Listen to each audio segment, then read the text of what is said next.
it is sad out here in these streets. We have another story for you guys, and I want us to take a journey. Now, I just came across this video. This happened one day ago. It was post. And when I tell you this story and how it's unfolding, it has all types of stuff going on. We don't know if it was the father that took her out of here or someone else, but we do know that she was offered $500.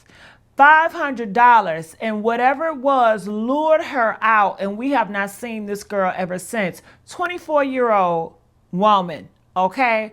And they are saying, I don't know if it's trafficking, but they are setting these girls up, and they know their weakness is money, okay? It is sad out here in these streets, and you guys need to be on the watch, all right?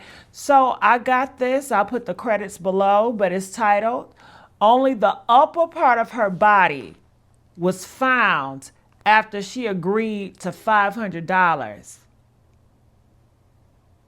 Wow. 24 years old. She was going on a trip and never was returned. Do you know,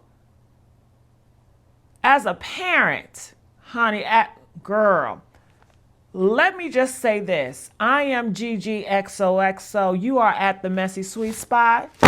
Make sure you guys like, share, and subscribe to this YouTube channel.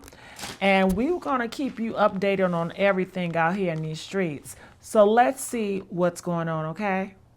We want the suspect to know that the no snitch policy will never protect you in our community, that we're coming for you, we're looking for you, and we'll leave no stone unturned in trying to find out your whereabouts. But at the end of the day, we want this brother to know we will not rest until you're held accountable for this crime. And this was a wicked crime, and a crime against women, and a crime against humanity. On February 7th, 2023, an individual was taking a walk in an area near Flamingo Lakes and Highway 149 in Sam Houston National Forest in Montgomery County, Texas, when their attention was suddenly drawn to a torn garbage bag from which skeletal remains protruded. Not long after, it was discovered to be the upper part of a torso, and judging by the size, it belonged to a woman. Police, upon reaching the site, already knew to whom it belonged, and without investigation, reached out to the Johnson family to inform them of the discovery. A woman named Felicia Johnson, who hailed from San Diego, California, had traveled to Houston to celebrate her 24th birthday. No one had seen or heard from her since then. Her phone, which was stained with blood, and other personal belongings were found in the forest.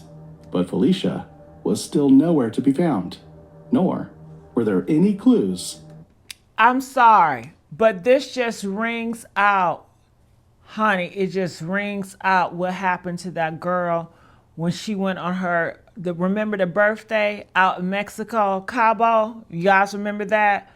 Oh my goodness, these birthday trips. Girl, 24 on your birthday and you taking a trip. What were her friends? I know she didn't go by herself. I know they don't go by themselves.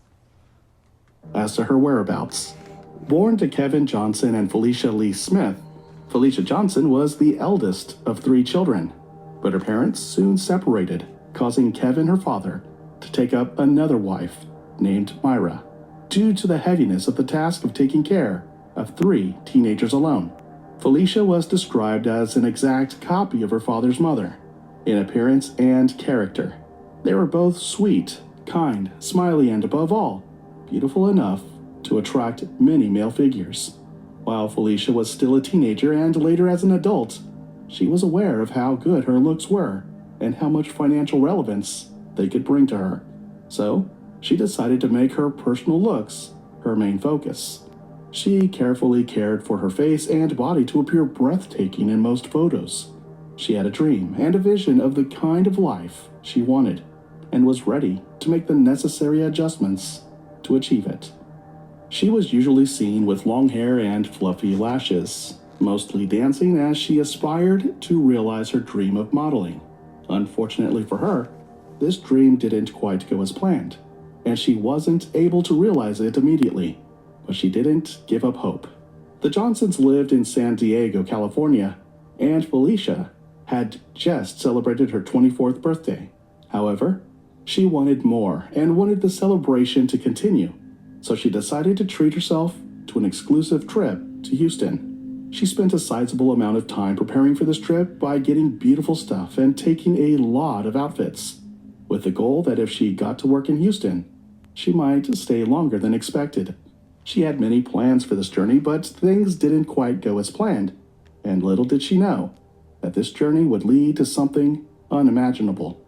Felicia Johnson finally got to Houston and enjoyed her stay to the fullest. She also kept her family and close friends updated on both her sour and sweet moments in Houston. However, on April 13th, 2022, the calls had suddenly stopped coming.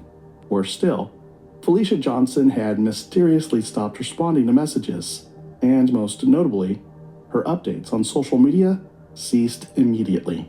This was a big problem because Felicia regularly gave updates on social media, especially when experiencing new places.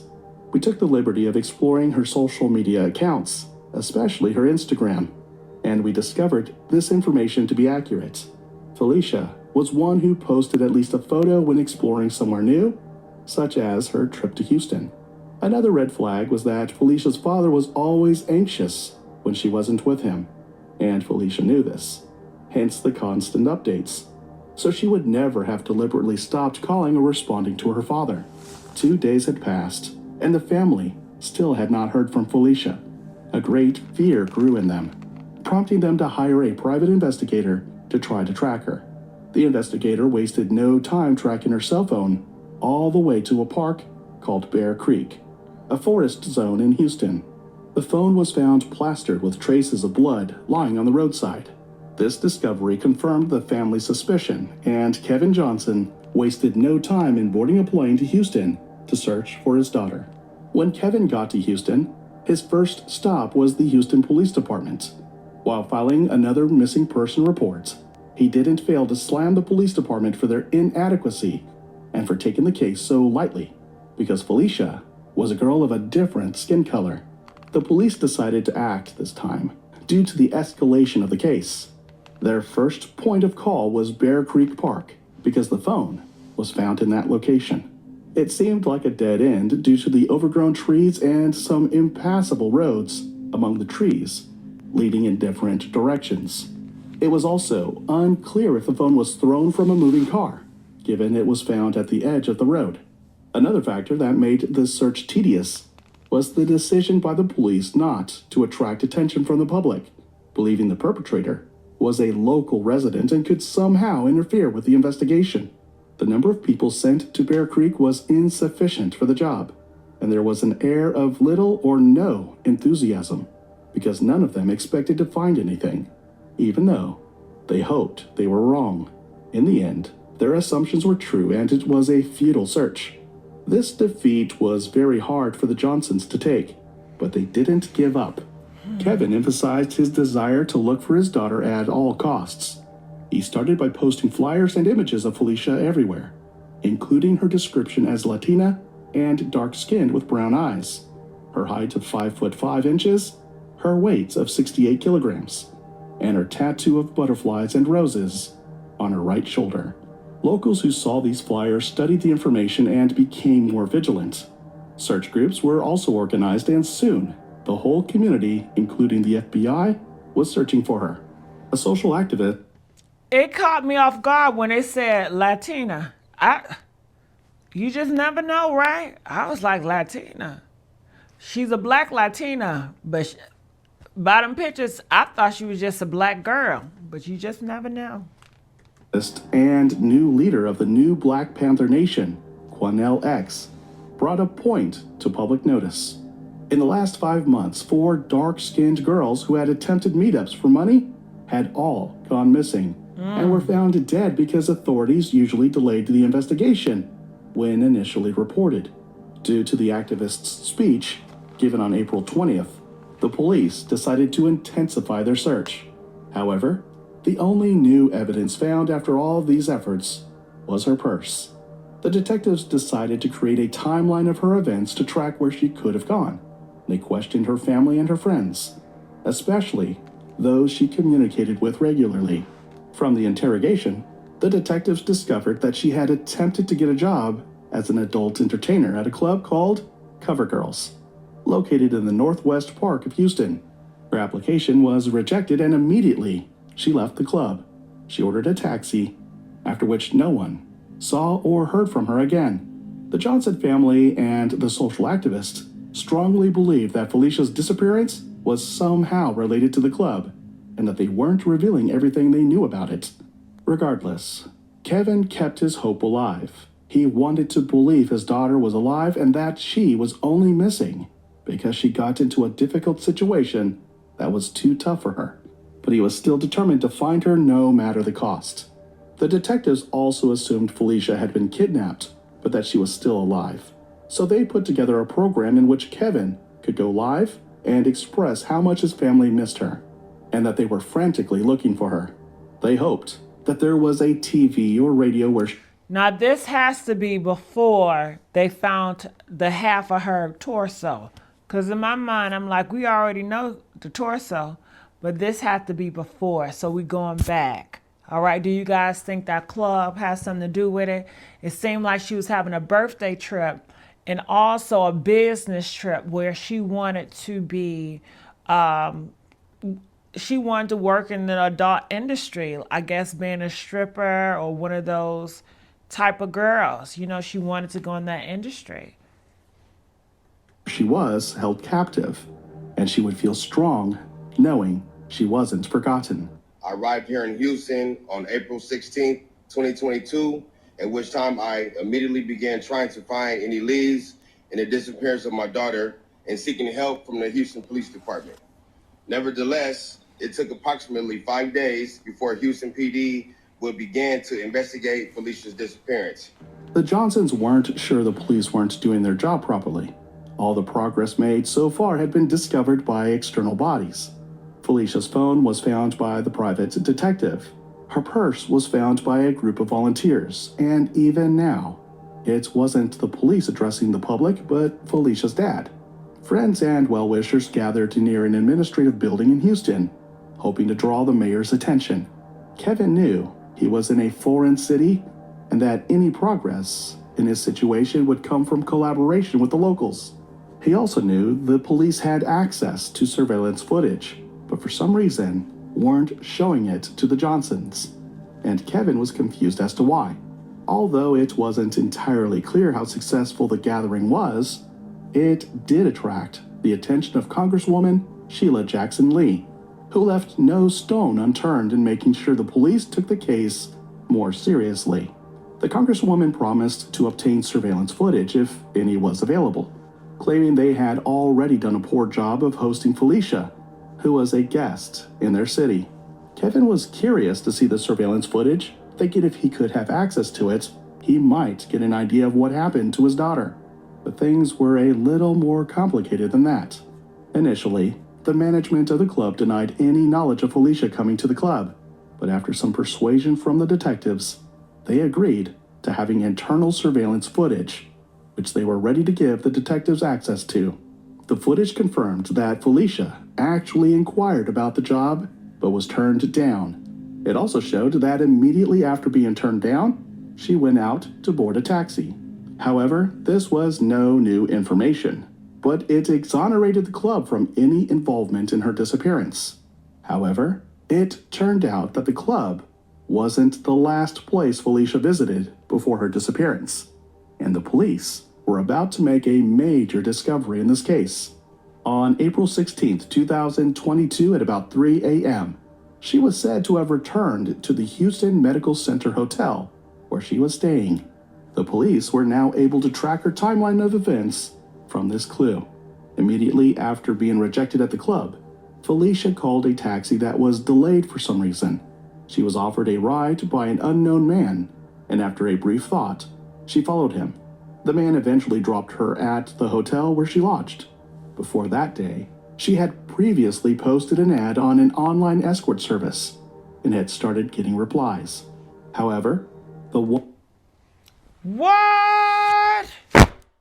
Girl, 24 years old, posting ads, you know?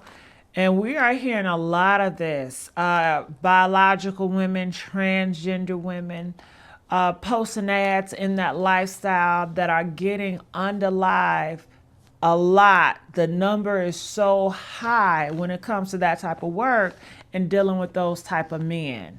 Okay? You hear it all the time. So just be mindful. You have to be mindful. And what he did was not right. But these men that are going for these girls that are clients, they're not right in the head. You know, a lot of them are demons. They are on demonic time. And it's been in the history where these men will go and hire these girls and take them out of there. Just look it up. It's throughout history, men has always done that, and it looks like they're still doing it today. They have a hatred towards girls in that type of work. They get off on them, but they do hate those type of girls in those work, whether they're biological or trans or whatever, you know. But let's continue on. One notable reply was from a 28-year-old man named Chukwuebuka Nwabodo, a Nigerian American based in Houston. The pair had begun chatting, and soon an intimate meeting was arranged for a fee of $500. After this, there was... I don't got nothing against nobody, but I ain't trusting no Nigerian. Girl. And you know she just got rejected, so maybe she feeling kind of desperate, like she just need to go. $500, maybe this, and it's her birthday weekend. My goodness. There's no record whatsoever of Felicia, and it was as if she had vanished from the surface of the earth. It now became clear why the police department didn't take this case seriously in the first place. A woman who agreed to meet a man for money didn't seem so valuable in their eyes. The police were further able to determine that Nwabodo sent an Uber driver to pick her up from her location and take her to the 3200 block Wind Chase Boulevard apartment complex, where he lived from 2017 through 2020. We do not know why Nwabodo opted to have her dropped at his previous apartment rather than his current one, but when she got there, Nwabodo opted to pick her up and bring her to his apartment on South Richmond Avenue. An hour later, Chukwu... Girl, that's too much. That's too much. I get an Uber to meet a stranger I don't know. I'm scared. Then it's a different location, and then I got to get in another place. Oh, hell no. My nerves ain't good. You know, bravery for those individuals in that type of work, that you gotta be a brave soul. I'll be paranoid and scared, okay? I'll be ready to call 911 in a minute. But let's go. Obuka's car was captured leaving his yard, which almost coincided with the time Felicia's phone was pinged on a cell phone tower near Bear Creek Park. Police believed that he had disposed of the girl's body in his home and tried to get rid of her mobile phone. Hold up. Nigerians, what we doing? So you didn't even want...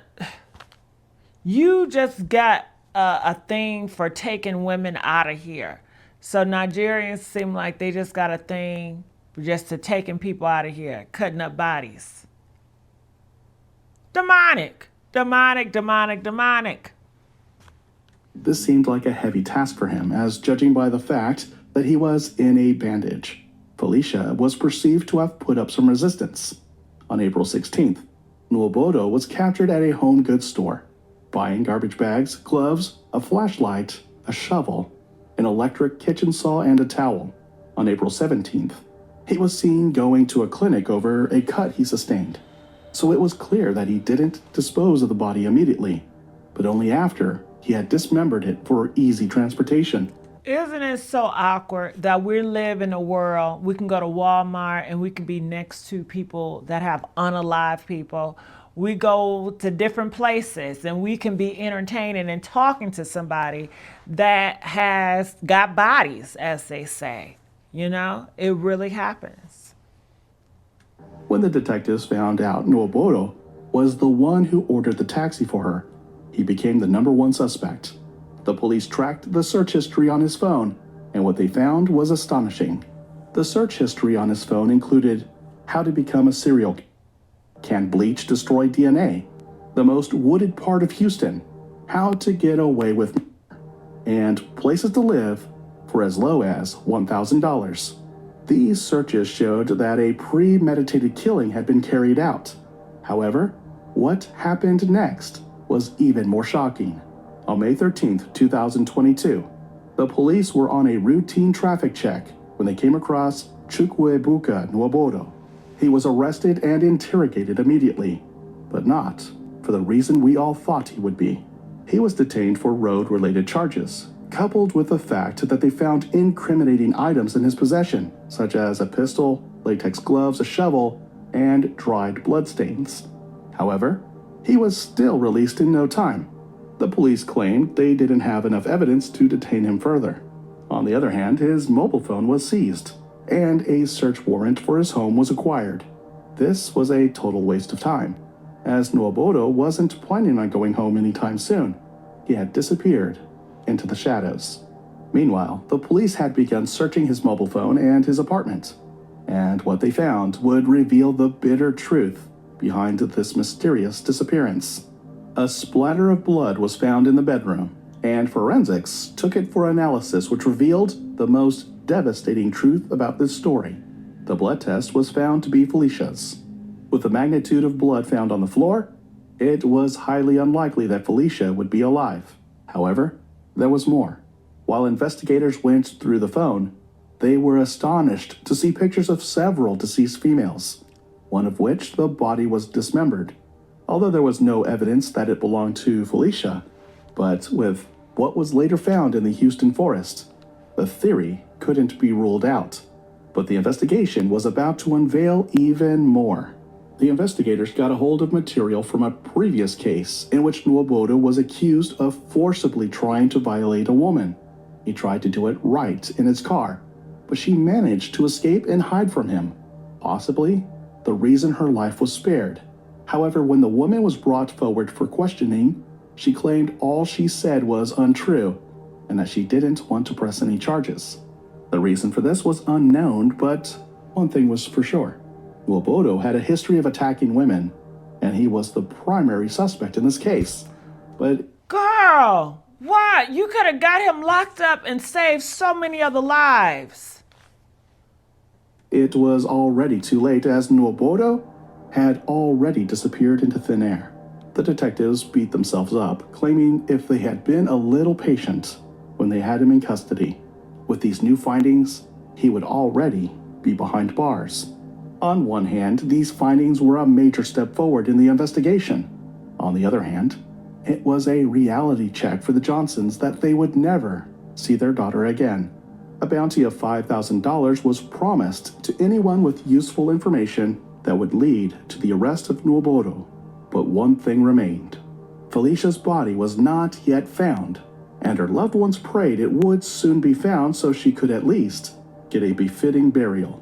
A whole year had passed and still nothing, but their wait was about to come to an end. In February 2023, the police received intel about a decomposing body found in the Sam Houston National Forest. The officers immediately believed it was Felicia's body due to the location in which it was found, and without running any sort of forensic testing, they informed Kevin Johnson about it. A test was eventually done, and their assumptions proved true. It was indeed the body of Felicia Marie Johnson. Kevin Johnson was both happy and sad with this finding. He was sad at the fact that his daughter's death had been confirmed, but it would have been even worse if she didn't get a befitting burial. Eventually, with the help of social activist Quennell X and Congresswoman Sheila Jackson Lee, Felicia was given a befitting burial. It is important to know that only the upper part of the girl's torso was found. Whether animals had gone away with the other parts or Nwaboro scattered them in different locations remains unknown. Due to this event, Kevin had been battling post-traumatic stress disorder and hypertension, but he still had a message for Chukwuebuka Nwaobodo. He vowed to hunt him down to the ends of the earth, even if he had to die doing so. Unconvicted to this day, it is unclear whether he had maintained a low profile wherever he was, or if he had been involved in other killings along the line. He got a sickness. He's involved in other killing. The only way you're going to catch him if you pretend to be a woman on these ads, okay? You may have to go undercover and use another woman to help you catch him, because that's his thing. That's what he lived for, is to dismember women in that line of work. He's sick. And the police has failed the community, because when you have somebody this sick, you lock them up and you keep them there. You keep Texas, and thank goodness for Miss Lee and that other guy for helping. You know, it's sad. It is so sad. Whatever the situation, we hope he is caught and convicted soon enough. As we unravel the chilling details of Felicia Marie Johnson's case, one question remains. What drove Chukwuebuka Nwaobodo to commit such a heinous act? Considering the fact he a demon. I'm not about to rationalize with him. Where his parents at? That's what I want to know. Give me his mama, give me his daddy, lock they butt up, okay? Somebody is helping him. He's hiding under somebody. How in the hell did he get in this country? Can we talk about that? How in the hell did he get in this country? When was he legalized in this country? I know he wasn't born here with that goddamn name. Okay? These outsiders, honey, I can say a lot, but I'm not.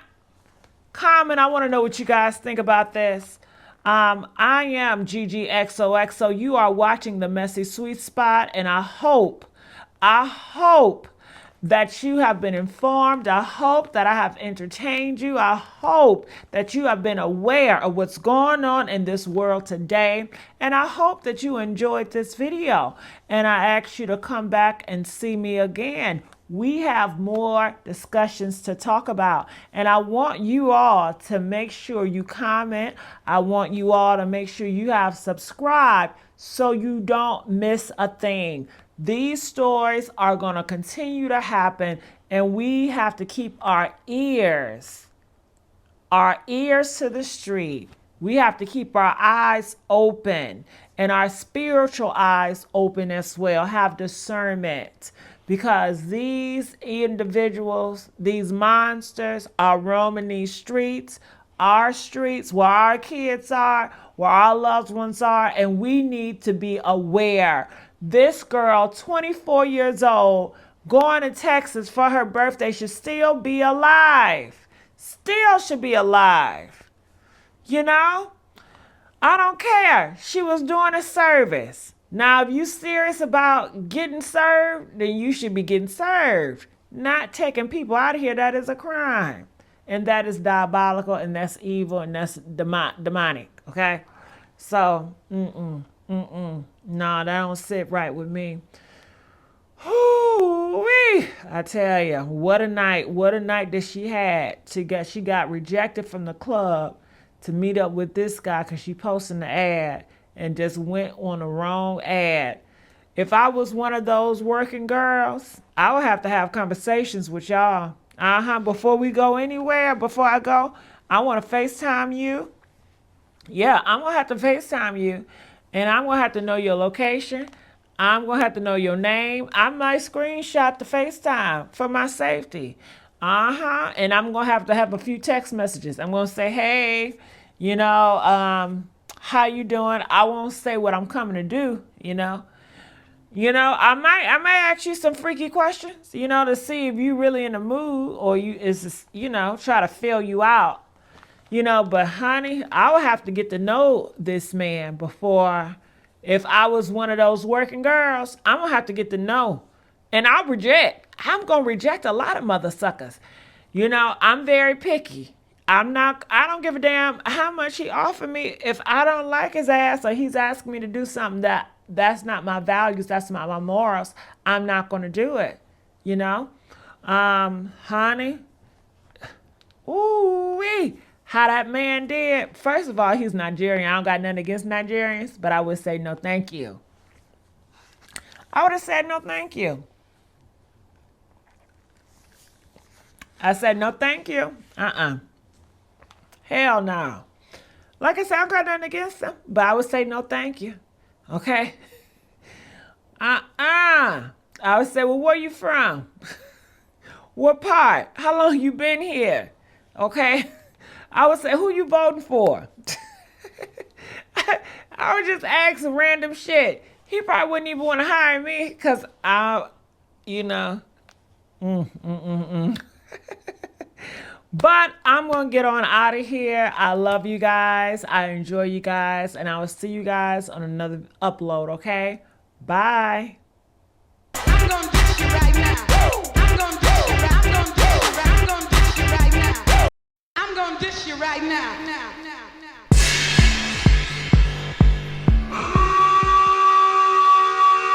The Witch Doctor.